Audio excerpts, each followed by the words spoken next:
Telangana MP అభ్యర్థుల ఎంపికను కొలిక్కి తెస్తోంది కాంగ్రెస్ అధిష్టానం. ఇప్పటికే 4 అభ్యర్థుల పేర్లను ప్రకటించింది ఏఐసీసీ.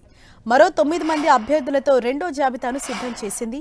ఏ క్షణమైనా తెలంగాణ కాంగ్రెస్ ఎంపీ అభ్యర్థుల రెండో జాబితా రిలీజ్ కానుంది. సెకండ్ లిస్టులో హైదరాబాద్ ఎంపీ అభ్యర్థిగా షానవాజ్, సికింద్రాబాద్ నుంచి దానం నాగేందర్, చేవెళ్ల నుంచి రంజిత్ రెడ్డి, మల్కాజ్గిరి నుంచి సునీతా మహేందర్ రెడ్డి పేర్లు కన్ఫర్మ్ అయ్యాయి. ఇక భువనగిరి నుంచి పైళ్ల శేఖర్ రెడ్డి, ఆదిలాబాద్ అభ్యర్థిగా డాక్టర్ సుమలత, వరంగల్ అభ్యర్థిగా పసునూరి దయాకర్, పెద్దపల్లి నుంచి గడ్డం వంశీ, మెదక్ నుంచి నీలం మధును బరిలోకి దించనుంది కాంగ్రెస్. ఇదే విషయంపై మరింత సమాచారం మా ప్రతినిధి ప్రతాప్ మనకు అందిస్తారు. ప్రతాప్, ఆల్మోస్ట్ ఇటు తెలంగాణ కాంగ్రెస్ ఎంపీ అభ్యర్థుల లిస్ట్ అయితే ఫైనల్ అయినట్టు తెలుస్తోంది. మొత్తం ఎన్ని స్థానాలకు సంబంధించి అభ్యర్థులను ప్రకటించారు, ఆ డీటెయిల్స్ ఇవ్వండి.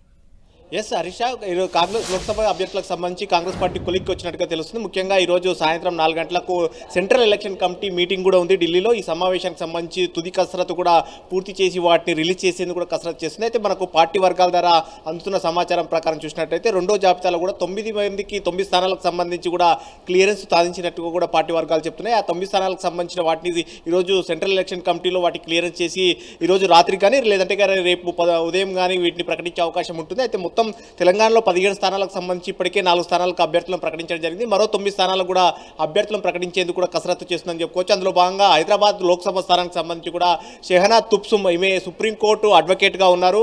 ఈమెను కూడా అభ్యర్థిగా ప్రకటించే అవకాశాలు ఉన్నట్టు కూడా తెలుస్తుంది. వీళ్ళ భర్త కాజా మొయినుద్దీన్ వక్స్ బోర్డు మాజీ సీఈఓగా కూడా పనిచేసినట్టు తెలుస్తుంది. సో మొత్తం మీద వీళ్ళు పెడితే పార్టీకి కాస్త ఊపు వచ్చే అవకాశం ఉంటుందనే ఒక ఆలోచనతోటి కాంగ్రెస్ పార్టీ దాదాపుగా ఈమెను ఫైనలైజ్ చేసినట్టు ఉంది. సో మొత్తం మీద షెహనా తుబ్సుమ్ మాత్రం దాదాపుగా ఖరారైనట్టు కూడా హైదరాబాద్ స్థానం నుంచి కూడా తెలుస్తుంది. అదే మరోవైపు సికింద్రాబాద్ స్థానం చూసినట్లయితే మొన్ననే ఖైరతాబాద్ సంబంధించిన MLA, sitting MLA, BRS MLA కూడా కాంగ్రెస్ పార్టీలో చేయడం జరిగింది. ఆయన కాంగ్రెస్ తరఫున ఇప్పుడు లోక్సభ బరిలో నిలిచే అవకాశాలు ఉన్నట్టు కూడా తెలుస్తుంది. సో మొత్తం మీద ఆయనను సికింద్రాబాద్ అభ్యర్థిగా దాదాపు దానం నాగేందర్ను ఖరారు చేశారు. మరోవైపు గడ్డం రంజిత్ రెడ్డి చేవెళ్ల ప్రజెంట్ సిట్టింగ్ ఎంపీగా ఉన్నారు. ఆయన కాంగ్రెస్ పార్టీలో చేరాడు.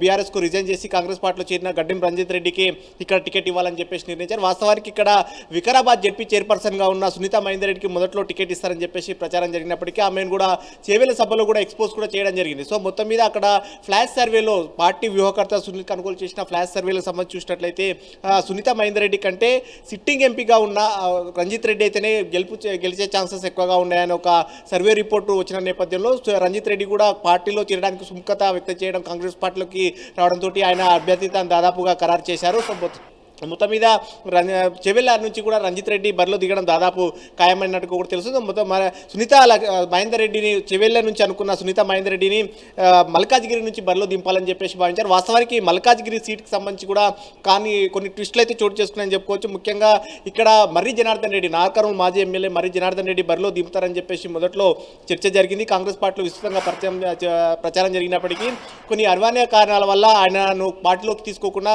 సునీత మహేందర్ రెడ్డిని అక్కడ బరిలో దింపాలని చెప్పేసి నిర్ణయించారు. ఆమె ఉమ్మడి రంగారెడ్డి జిల్లాకు జెడ్పీ చైర్పర్సన్గా కూడా పనిచేశారు. పట్నం మహేందర్ రెడ్డి వాళ్ళ భర్త కాబట్టి ఉమ్మడి రంగారెడ్డి జిల్లా పైన పట్టు ఉంది కాబట్టి మల్కాజ్గిరి నుంచి పోటీ చేసినట్లయితే బాగుంటుందని ఒక ఆలోచనతోటి సునీతా మహేందర్ రెడ్డిని అక్కడ బరిలో దింపాలని నిర్ణయించారు.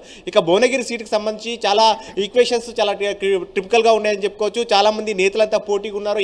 ఏమీలంతా ఉండడంతో ఈ సీటుకి సంబంధించి కూడా రకరకాల చర్చలు జరిగాయి. ఫైనల్గా మాజీ ఎమ్మెల్యే మొన్న అసెంబ్లీ ఎన్నికలకు సంబంధించి బీఆర్ఎస్ నుంచి పోటీ చేసిన భువనగిరి సిట్టింగ్ ఎమ్మెల్యేగా పోటీ చేసిన పైలా శేఖర్ రెడ్డి ఓడిపోయారు. పైలా శేఖర్ రెడ్డిని కాంగ్రెస్ పార్టీలోకి తీసుకొని ఆయనకు టికెట్ ఇవ్వాలని చెప్పేసి దాదాపుగా నిర్ణయం జరిగినట్టు కూడా పార్టీ వర్గాల ద్వారా తెలుసు. సో మొత్తం మీద పైలా శేఖర్ రెడ్డి అభ్యర్థిత్వానికి ఓకే చేసినట్టు తెలుస్తుంది. చెప్పండి హరీష.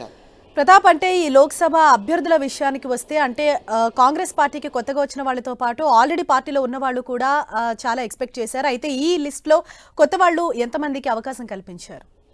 దాదాపుగా పార్టీ ఇతర పార్టీల నుంచి గెలుపు గుర్రాలని ఈసారి లోక్సభ ఎన్నికలకు పూర్తిగా గెలుపు గుర్రాలను బరిలో దింపాలని చెప్పేసి కాంగ్రెస్ పార్టీ ఆలోచన చేస్తుంది. ఎందుకంటే ఒక టార్గెట్ 14 అనేది ఒక ఫిక్స్ చేసుకున్న పరిస్థితి. మొత్తం 17 లోక్సభ స్థానాల్లో 14 ఖచ్చితంగా గెలిచి తీరాలని చెప్పేసి కాంగ్రెస్ పార్టీ వ్యూహరచన చేస్తుంది. అందుకోసమని ఇప్పటికే సర్వేలు కానీ బలమైన నేతలు ఇతర పార్టీలు ఉన్నా కూడా వాళ్ళని తీసుకొని పోటీ చేయించాలని చెప్పేసి ఒక ఆలోచనకు వచ్చింది. అందులో భాగంగానే కొత్త వారైనా సరే ఇతర పార్టీల నుంచి వచ్చిన వారైనా తీసుకొని కూడా పోటీ చేయించాలని కూడా ఒక ఆలోచన చేస్తుంది. సో మొత్తం మీద అందులో భాగంగానే ఇతర పార్టీల నుంచి వచ్చిన వారికి మన అసెంబ్లీ ఎన్నికలప్పుడు కూడా చూడొచ్చు, ఇతర పార్టీల నుంచి వచ్చిన దాదాపు 31 మంది అభ్యర్థులకు టికెట్ ఇచ్చిన పరిస్థితిని దరఖాస్తు చేసుకున్న వారు కూడా ఇతర పార్టీల నుంచి వచ్చిన వారికి కూడా టికెట్లు ఇచ్చారు. ఇప్పుడు కూడా యాజ్ ఇట్ ఈస్గా సేమ్ అదే పరిస్థితి కాబోతుందని కూడా చెప్పుకోవచ్చు. ఎందుకంటే చేవేళ్ల నుంచి గడ్డం రంజిత్ రెడ్డి కొత్త క్యాండిడేట్ అవుతున్నాడు, సికింద్రాబాద్ నుంచి దానం నాగేంద్ర కొత్త క్యాండిడేట్ అవుతున్నాడు, అదేవిధంగా మల్కాజ్గిరి నుంచి కూడా సునీతా మహేందర్ రెడ్డి కొత్త క్యాండిడేట్, పైలా శేఖర్ రెడ్డి భువనగిరి నుంచి అక్కడ నుంచి కొత్త క్యాండిడేట్, హైదరాబాద్ నుంచి కూడా షహరాజ్ తుప్సుమ్ ఈమె కూడా కొత్త క్యాండిడేట్. ఈమె ప్రజెంట్ ఇంకా కాంగ్రెస్ పార్టీకి సంబంధించి ఇంకా ఎలాంటి ఆమెకు సభ్యత లేకపోయినప్పటికీ అప్పుడు తీసుకొని కూడా ఇవ్వాలని చెప్పేసి ఒక నిర్ణయం తీసుకున్నారు. మరోవైపు మెదక్ సంబంధించి నీలం మధు ఇటీవల కాలంలోనే బీఎస్పీ గత అసెంబ్లీ ఎన్నికల్లో టికెట్ దక్కకపోవడంతో బీఎస్పీ నుంచి పోటీ చేసిన నీలం మధును కాంగ్రెస్ పార్టీలో చేర్చుకున్నారు. ఆయన కూడా టికెట్ దక్కబోతుంది.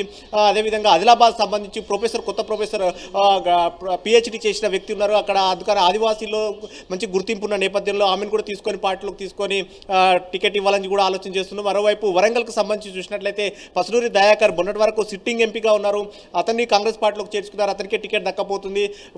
గడ్డం వంశీ పెద్దపల్లికి సంబంధించి ఇప్పటికే వాళ్ళ తండ్రి చెన్నూరు ఎమ్మెల్యేగా ఉన్నారు వివేక్, వంశీ కూడా టికెట్ దక్కపోతుంది. సో మొత్తం మీద ఇక్కడ చూసినట్లయితే దాదాపు మెజార్టీ వాటికంతా కూడా కొత్త వారికే టికెట్ దక్కుతున్నాయని చెప్పుకోవచ్చు. రెండో విడతలో మొదటి విడతలో రిలీజ్ చేసిన ఈ 4 మాత్రం ఖచ్చితంగా పార్టీకి లాయలిస్ట్గా అంటే పార్టీలో ఉన్న వారికే టికెట్ ఇవ్వడం జరిగింది. మొదటి విడతలో వచ్చిన 4 టికెట్లు చూసినట్లయితే వంశీచంద్రెడ్డి మహబూబ్నగర్కి సంబంధించి చూసినట్లయితే ఎన్ఎస్ఏ నుంచి కూడా కాంగ్రెస్ పార్టీలో ఉన్నారు, అతనికి టికెట్ దక్కింది. రవీర్ రెడ్డి వారి తండ్రి జానారెడ్డి కుమారుడు కాబట్టి రవీర్ రెడ్డి కూడా మొదటి నుంచి కాంగ్రెస్ పార్టీలో ఉన్నారు, అతనికి టికెట్ దక్కింది. సురేష్ షెట్కర్ మాజీ ఎంపీ, సురేష్ షెట్కర్ జహీరాబాద్ నుంచి అతనికి టికెట్ దక్కింది.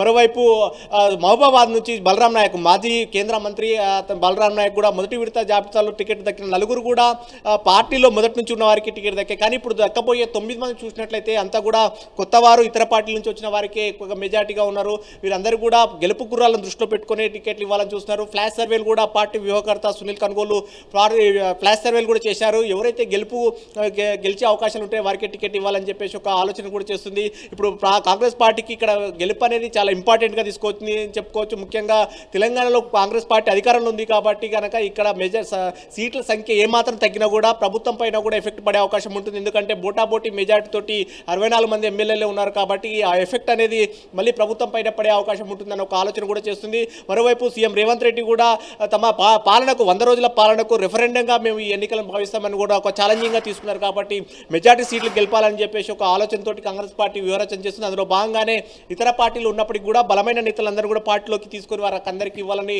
చూస్తుంది. సో మొత్తం మీద చూసినట్టయితే ఈ రెండో విడత జాబితాకు సంబంధించి అంతా దాదాపుగా కొత్త క్యాండిడేట్లు ఉన్నారని చెప్పుకోవచ్చు. ఇతర పార్టీలో ఉన్న వారిని అందరూ కూడా తీసుకొని వారికే టికెట్ ఇచ్చే అవకాశం ఉంది. సో మొత్తం మీద మరి కాసేపట్లో సెంట్రల్ ఎలక్షన్ కమిటీ ఢిల్లీలో మీటింగ్ స్టార్ట్ కాబోతుంది. ఆ మీటింగ్లో వీటికి సంబంధించి తుది నిర్ణయం తీసుకున్న తర్వాత ఈరోజు రాత్రికి లేదంటే కనుక రేపు మార్నింగ్ కూడా ఈ 9 స్థానాలకు సంబంధించి కూడా అభ్యర్థులు వచ్చే అవకాశం ఉంది. మిగిలిన స్థానాలకు ఇంకా 4 స్థానాలు పెండింగ్లో ఉంటాయని కూడా చెప్పుకోవచ్చు. నాగర్ కర్నూలుకు సంబంధించి చూసినట్లయితే సామాజిక సమీకరణాలకు సంబంధించి మొత్తం రాష్ట్రంలో ఎస్సీ రిజర్వ్ నియోజకవర్గాలు 3 స్థానాలు ఉన్నాయి. నాగర్ కర్నూలు, వరంగల్, పెద్దపల్లి ఈ 3 స్థానాల్లో మొదట్లో కాంగ్రెస్ పార్టీ ఆలోచన ప్రకారంగా తెలంగాణలో మాదిగ సామాజిక వర్గం ఎక్కువగా ఉంటారు కాబట్టి మాదిగలకు 2 సీట్లు ఇవ్వాలి, మాలకు 1 సీట్ ఇవ్వాలని చెప్పేసి ఆలోచన చేసింది. అందులో భాగంగానే మాదిగలకు 2 సీట్లు ఇవ్వాలని కూడా ఆలోచన చేసినప్పటికీ ఇప్పుడు వరంగల్కు మాత్రం పసునూరు దయాకర్కు క్లియర్ అయింది. అదేవిధంగా పెద్దపల్లికి సంబంధించి గడ్డం వంశీ ఆయన మాల సామాజిక వర్గానికి సంబంధించిన వ్యక్తి కాబట్టి అక్కడ పెద్దపల్లి టికెట్ ఇచ్చినట్లయితే నాగర్ కర్నూలు ఎస్సీ రిజర్వ్ దానిపైన ఎఫెక్ట్ పడుతుంది. ఇక్కడ మల్లు రవి, సంపత్ కుమార్ ఇద్దరు పోటీ పడుతున్న పరిస్థితి ఉంది. మల్లు రవి మాల సామాజిక వర్గానికి సంబంధించిన వ్యక్తి,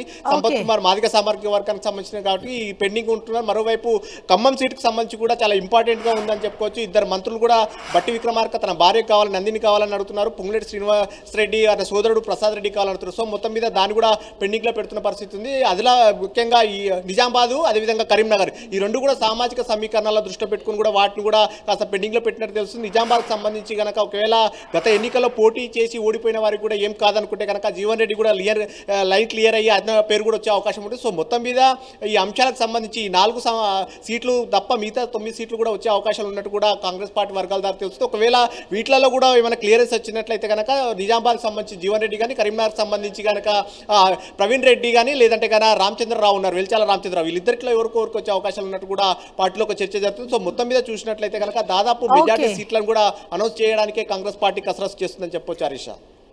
రైట్, థ్యాంక్ యూ ప్రతాప్.